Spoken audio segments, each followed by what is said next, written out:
കൂട്ടുകാരെ, എല്ലാ കൂട്ടുകാർക്കും മിഠായി കഥകളിലേക്ക് സ്വാഗതം. കൂട്ടുകാർ വായിച്ചിരിക്കേണ്ട ഒരു പുസ്തകത്തിന്റെ കഥയായാലോ?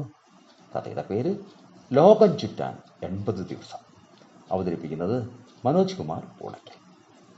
ലോകം മുഴുവൻ ഒന്ന് ചുറ്റി വരാൻ എത്ര കാലം വേണ്ടിവരും? കേട്ടാൽ തന്നെ തല ചൊറിഞ്ഞു പോകുന്ന ചോദ്യം അല്ലേ?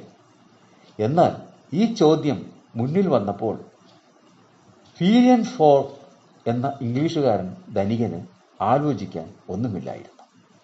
വെറും 80 ദിവസം.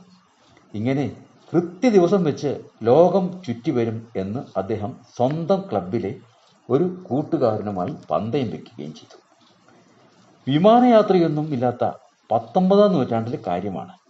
കൽക്കരിയിൽ ഓടുന്ന തീവണ്ടിയിലും ആവിക്കപ്പലിലുമെല്ലാമായി വേണം യാത്ര.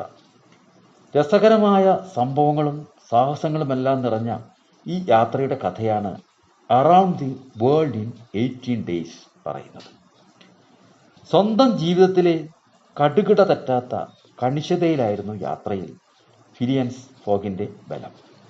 അദ്ദേഹത്തിന്റെ പ്രകൃതത്തിന് പറ്റിയ ഒരു പരിചാരകനും കൂടെയുണ്ട്, പാസ്പാർട്ടു എന്ന ഫ്രഞ്ചുകാരൻ. തീവണ്ടി, കപ്പൽ, ആനസവാരി, സ്ലൈഡ്സ് എന്നീ തെന്നുവണ്ടി തുടങ്ങിയവയെല്ലാം ആശ്രയിച്ച് യൂറോപ്പും ഏഷ്യയും ആഫ്രിക്കയും അമേരിക്കയും മുറിച്ചു കടന്നുള്ള യാത്ര. വഴിയിൽ പലതരം അത്ഭുതങ്ങളും ആപത്തുകളുമെല്ലാം അവർ നേരിട്ടു. പോരെങ്കിൽ ഫിലിയൻസ് ഫോർഗ് ഒരു കള്ളനാണ് എന്ന സംശയത്തിൽ ഒരു ഡിറ്റക്റ്റീവ് അവരെ അറിയാതെ പിന്തുടരുന്നുമുണ്ട്. ഈ കഥ എഴുതിയത് പ്രസിദ്ധനായ ഫ്രഞ്ച് എഴുത്തുകാരൻ ഷൂൾ വോൺ ആണ്. എന്നാൽ പ്രധാന കഥാപാത്രം ബ്രിട്ടീഷുകാരനാണ്. കഥയുടെ പ്രധാന പശ്ചാത്തലവും ബ്രിട്ടീഷാണ്. ഫ്രഞ്ച് ഭാഷയിൽ എഴുതിയ ഒരു ബ്രിട്ടീഷ് നോവൽ എന്ന് വേണമെങ്കിൽ പറയാം.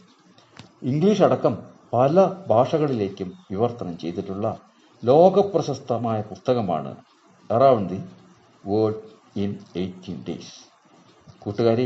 കൂട്ടുകാർക്ക് കഥ ഇഷ്ടമായോ? എങ്കിൽ പുതിയ കഥയുമായി നമുക്ക് നാളെ കാണാം.